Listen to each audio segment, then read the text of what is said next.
Today we are joined by Dr. Peter Fox-Penner, who is Chief Strategy Officer at Energy Impact Partners.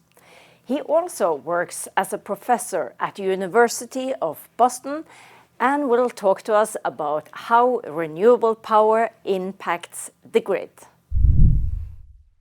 Well, good morning or afternoon, everyone, depending on where you are. Thank you for that kind introduction, Siri. It's a pleasure to be here on behalf of Energy Impact Partners to join the Driva speaker series. It's a great honor for me personally, and at Energy Impact Partners, we're delighted to have such a close partnership with NISNO, and very honored that they've allowed us to come on to their speaker series and talk to you. I'm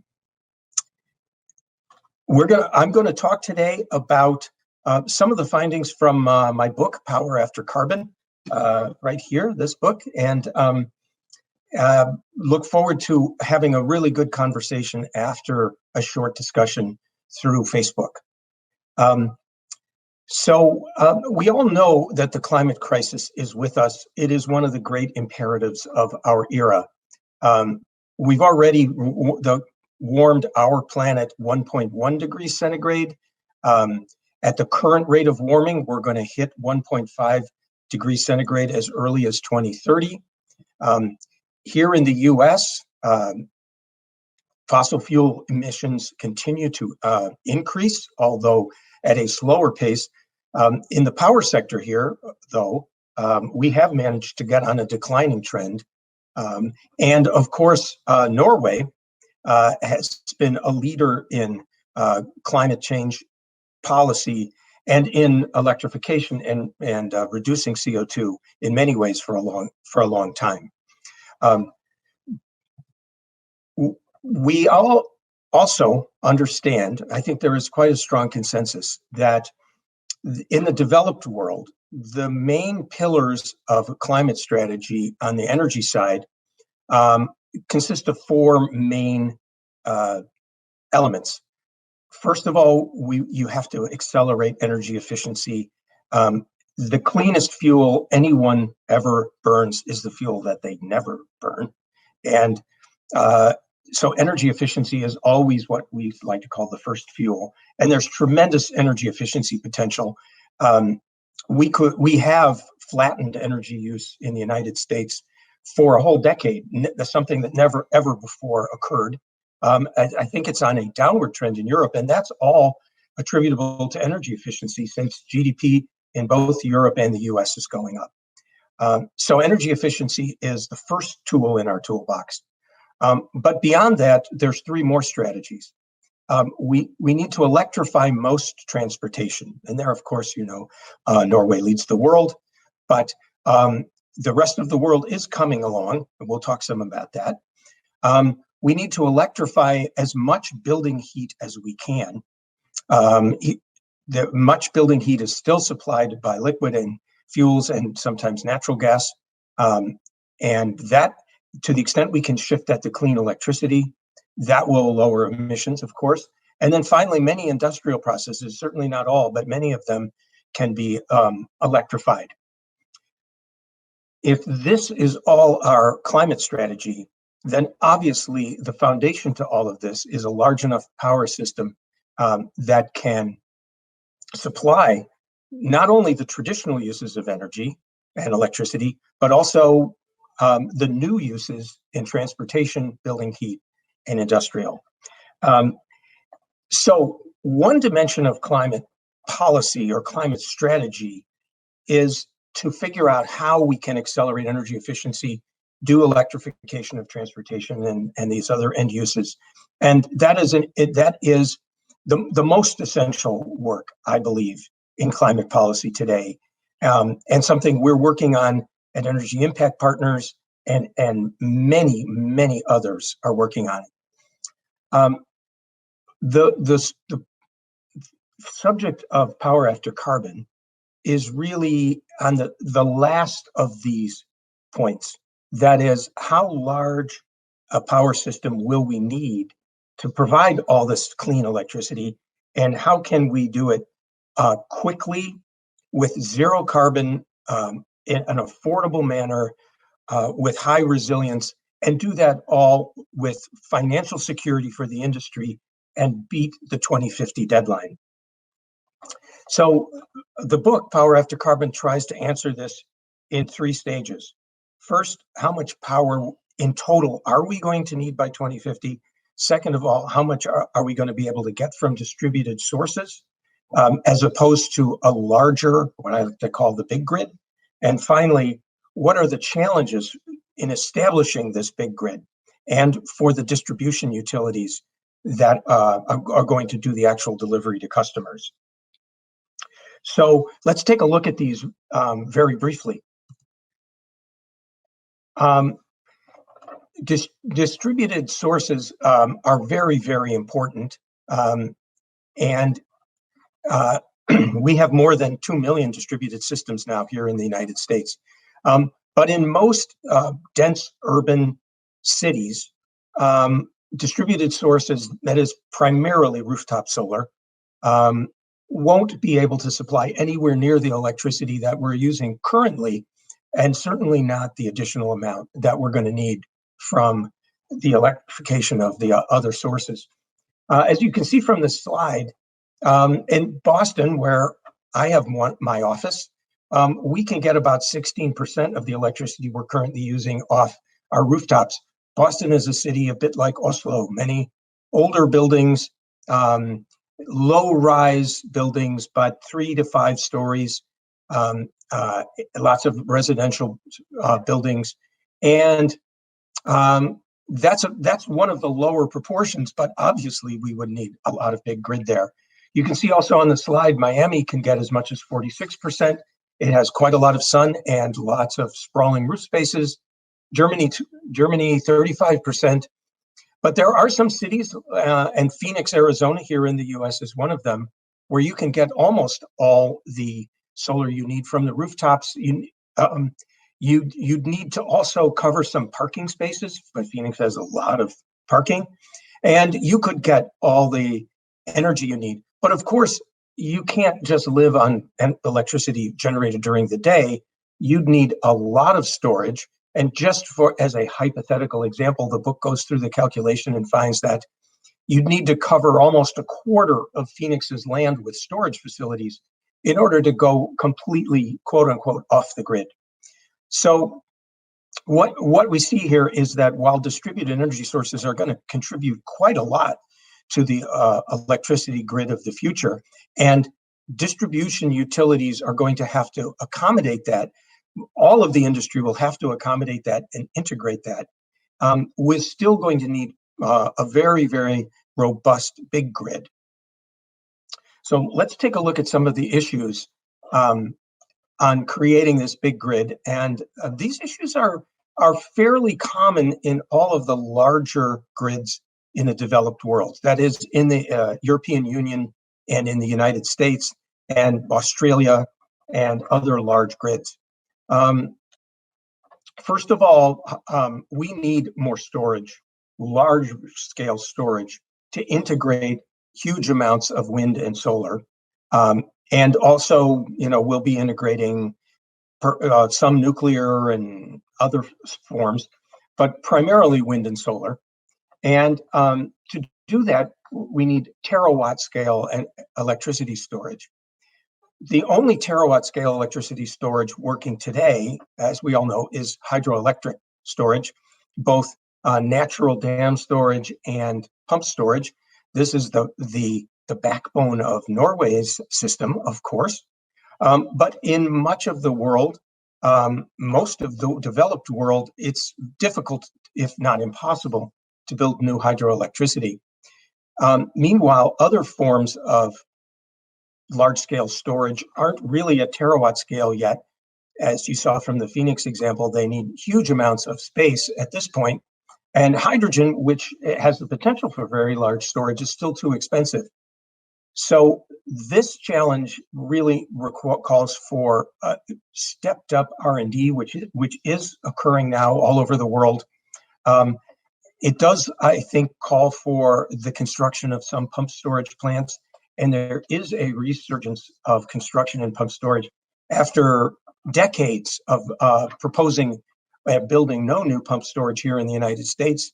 There is a RFP out in California for a 1 gigawatt pump storage plant, and there are 40 applications pending at the federal government here. Not many of them, of course, won't see the light of day, but there is a bit of a renaissance in that area, and also really important work going on large-scale flow batteries and other forms of terawatt-scale storage. The second important big grid resource is demand response, or flexible load, as it is often called these days. This is a giant resource. We think it's as large as 200 gigawatts here in the United States, which is a quarter of our current power system, or fifth, rather, of our current power system. But demand response is a more complex resource. It requires, as you all know, controlling thousands, if not millions, of load points in coordination, and it is a resource whose magnitude varies over time, depending on whether the use is actually underway. And so there is both a technological, but even more so a market design and integration challenge that is required here. And that work is ongoing, but it is far from complete. Another really important big grid challenge is transmission. I'm very impressed by Europe's transmission planning framework for a union of independent countries. The transmission planning process is the best multinational planning process in the world by far, and it is quite sophisticated. But even in Europe, there are challenges getting the necessary transmission links planned on schedule, and there is much work to do. We're further behind Europe, shamefully, here in the US, where our transmission system is planning process is quite weak. It is mainly focuses on smaller projects that are within states when we need much more regional and interregional transmission. And that's a planning, regulatory, and political challenge in every developed country that needs attention. And then finally, the final big grid strategy that needs improvement is that much of the contracting, and it's particularly again true in the US, but to a degree elsewhere, the financial mechanisms for getting big grid facilities built aren't working well enough to accelerate construction and meet carbon targets. We have lots of complex debates over capacity markets and the unbundling of traditional bulk power products into more sophisticated and more specific power services, and creating markets for those services takes a fair amount of time and work that's underway all over the world, but it needs to accelerate, and it certainly needs to come to fruition. So those are some of the challenges on the big grid. When we turn now to the distribution part of the industry, that is the utilities that take power from the large grid and distribute it over smaller lines to every home and business and building, factory, there are also very significant technical and economic pressures that combine to make business very challenging for distribution utilities, even though in the long run, these utilities are the absolute essential core of this whole electrification strategy. They are the link between everybody who is using power and everybody who is making power, and there is no replacement for them. There is much talk of people becoming independent and going off the grid, but all of the research we do at Energy Impact Partners and elsewhere suggests that that's not going to be a widespread strategy. People will generate some of their own power, but the grid will be be increasingly important, that is, increase in importance, rather than become obsolete or fade into oblivion. But nonetheless, these distribution utilities face lots of pressure. And here are just some of the challenges that they face. At the moment, as I mentioned, electricity deliveries, that is, the net sales they are doing as people generate more and more of their power, and much of this electrification has not yet occurred, you have pretty much low to negative sales, which for any business creates revenue challenges. It makes financing new plant more difficult and financing operations. And fortunately, I think this is a short-term phenomenon and it is starting to turn around. But if we accelerate energy efficiency policies the way we should, we will continue to put pressure on kilowatt hour sales revenue. On the right, you see that while revenues are stable or decreasing in some cases, in order to build a smart, resilient grid, distribution utilities have to invest in the kind of increased flexibility and resilience in their systems that allow two-way transmission of power from millions of distributed generators and automobiles back into the grid, as well as the ability to monitor, control, transmit information, enable much more sophisticated pricings. And all of that requires capital. In the bottom left, you see that distribution utilities have a operating environment that is vastly more complicated than the original grid, which was a dumb analog system that simply sent power from the central grid down into all of our homes and offices on a one-way street. We have severe weather events that are really challenging distribution systems. They must accommodate distributed generation and distributed resources.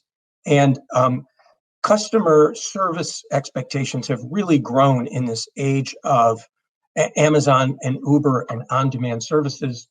People are used to being able to communicate with their suppliers in real time, to understand what's happening in real time, adjust their services, price their product with great refinement.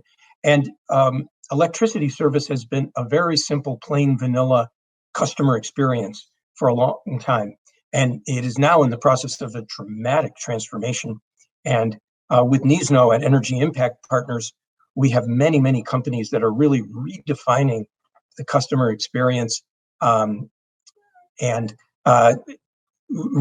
changing the ways utilities and customers interact. Finally, there is a risk of fragmenting into microgrids and other forms of grid architecture, as we call it. And the grid needs to stay an integrated system. The benefits of the grid are very, very clear, and they are largest when every part of the grid is part of an integrated whole. But politically, there is, I think, long-term a risk of fragmentation and even in some cases, grid defection. And these are threats to the ability to run a distribution system. So the last thing the book looks at is distribution system business models, new ways for utilities to think about what they're doing. And I don't think there's time to go through this spectrum of business models, but very briefly, it goes from utilities exiting the distribution system entirely, and one or two utilities have chosen to get out of the business, seeing those pressures and deciding that it's too much. And I think in some cases, in some unfortunate cases, the utilities will have to do that. But I think that will be very, very rare.